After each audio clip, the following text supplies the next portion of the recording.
Vamiri venyika yeZimbabwe vauya vachinyorerwa tsamba nemacitizens vachinzi muri kutivimbisa the 2030 agenda inoonekwa as a blueprint for Zimbabwe's prosperity.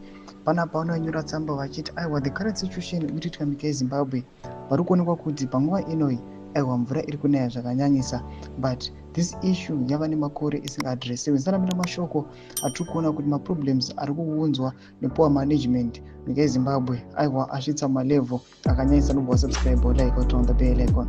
Tivina muZimai vanouya vachiposta this letter yamuri kuona yakanzi I wish to draw attention to the difficult situation faced by a resident dealing with the sewage spilling into their home whenever it rains.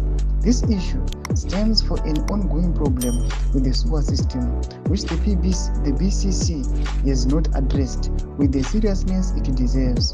Despite using the reference system to report the matter, no assistance has been provided.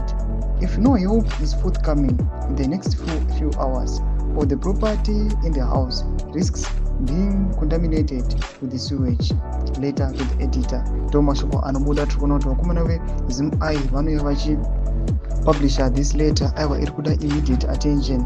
Vataura masvoko achiti aiwa kunaya kuri kuita mvura aiwa kuri kuonekwa kuti the concerned citizens vari kuona kuti aiwa sewage is now splitting mudzimba residents. Vari kuona kuti the council inofanira kunge ichiadressa these issues vachiona kuti aiwa nhau iyi yaiswa action time ichipo. Noda kuti ungononoka kwazvo aiwa this citizen anoluza property yake. Mashoko atoona kuti the country matiri kuona kuti the government kana kuti the ruling party it is moving with the mantra kuti 2030 vision. Panapa vanhu vari kuona kuti aiwa what 2030 is now meaning aiwa iri kuuya yakatakura zvinhu zviri kuomera macitizens. Todzai mafungiro enyu kuti kudii pamusoro pechitiko ichi. Pinda comment section medu, subscribe or like, turn on the bell icon.